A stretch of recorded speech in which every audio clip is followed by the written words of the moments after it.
ఏం చేస్తున్నావమ్మా? దోసకాయలు, బుడం దోసకాయలు దొరికినాయి చిన్న చిన్న చక్కగా. ఊరగాయ పెడదామని. ఊరగాయ అంటే మామిడికాయ పచ్చడిలాగా బాగుంటది. పొట్టు తీసి పెడతావా? పొట్టు తీయొద్దమ్మా ఊరగాయకి. గింజలు కాస్త తీస్తే సరిపోతుంది. బాగుంది. చేదు లేదు. సరే, చేదు చూసుకొని పెట్టుకోవాలి. అలాగే దోసకాయ చేదు వచ్చింది. ముక్కలన్నీ ఇట్లా కట్ చేసుకున్నా. దోసకాయ ముక్కలు వెలిగించుకుంటున్నా బాండీ పెట్టి. కొద్దిగా ఉండే కాబట్టి కొంచెం ఆయిల్ వేసుకుంటా తిరగమతకి.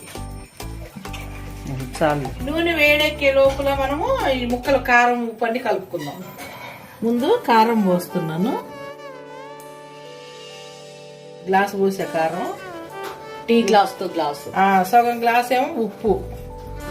గ్లాస్ కారం పోసి సగం గ్లాస్ కి తగ్గించి ఉప్పు పోసాను. ఆవాల పిండి, జీలకర్ర పిండి 2 కలిపి కొట్టుకున్నా. కొంచెం వేసా మెంతి పసుపు చేదు వచ్చి